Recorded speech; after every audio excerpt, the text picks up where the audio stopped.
Apakah karena dia Nadiem lalu dia tidak boleh dihukum?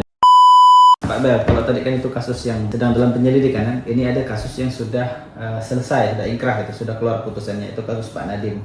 Nah, terkait putusan hukuman beliau itu apa tanggapan Pak Bel? Ya, ini juga kasus Pak Nadiem ini kan banyak juga mohon maaf digoreng-goreng orang yang tidak suka dengan proses penegakan hukum yang sedang dilakukan pemerintah saat ini.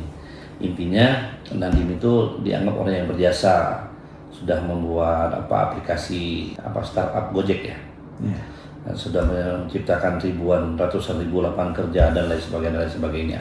Tapi dalam proses penegakan hukum terhadap kasus yang dijalani oleh Pak Nadiem ini kan jaksa sudah menemukan dari proses yang pernah dibatalkan karena speknya dianggap tidak sesuai, lalu dimunculkan kembali, diatur sedemikian rupa sehingga ditemukanlah kerugian negara. Nah, mungkin Pak Nadiemnya tidak menerima, tidak mendapat hasil dari korupsi yang dilakukan di Kementerian Pendidikan saat itu mungkin. Tapi korupsi itu kan bukan hanya memperkaya diri sendiri, memperkaya diri dan orang lain ikut serta di dalamnya yang mengakibatkan kerugian negara. Ya, jadi apabila itu sudah terpenuhi unsurnya, ya tidak ada orang yang kebal hukum. Apakah karena dia Nadiem lalu dia tidak boleh dihukum? Tidak juga kan?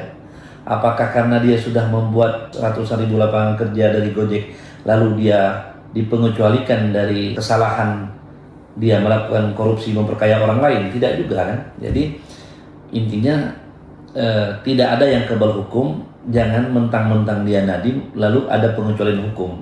Hukum itu sama rata, berlakunya sama untuk siapapun warga negara Indonesia, masyarakat Indonesia. Dan sekarang banyak orang yang menentang ini, menentang itu tentang vonis Nadiem. Pertanyaannya, lalu mentang-mentang Nadiem apakah harus ada pengecualian hukum? Tidak juga kan? Apakah karena Nadiem kita harus menghilangkan kasus hukum? Tidak juga kan?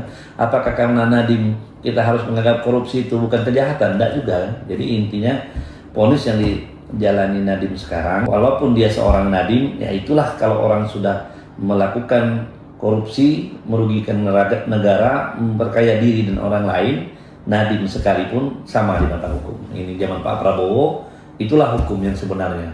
Kalau dulu kan hukum itu hanya berlaku untuk yang ecek-ecek. Sekarang kakap, pejabat besar, pejabat teras, tidak ada yang kebal hukum. Jadi seperti itu.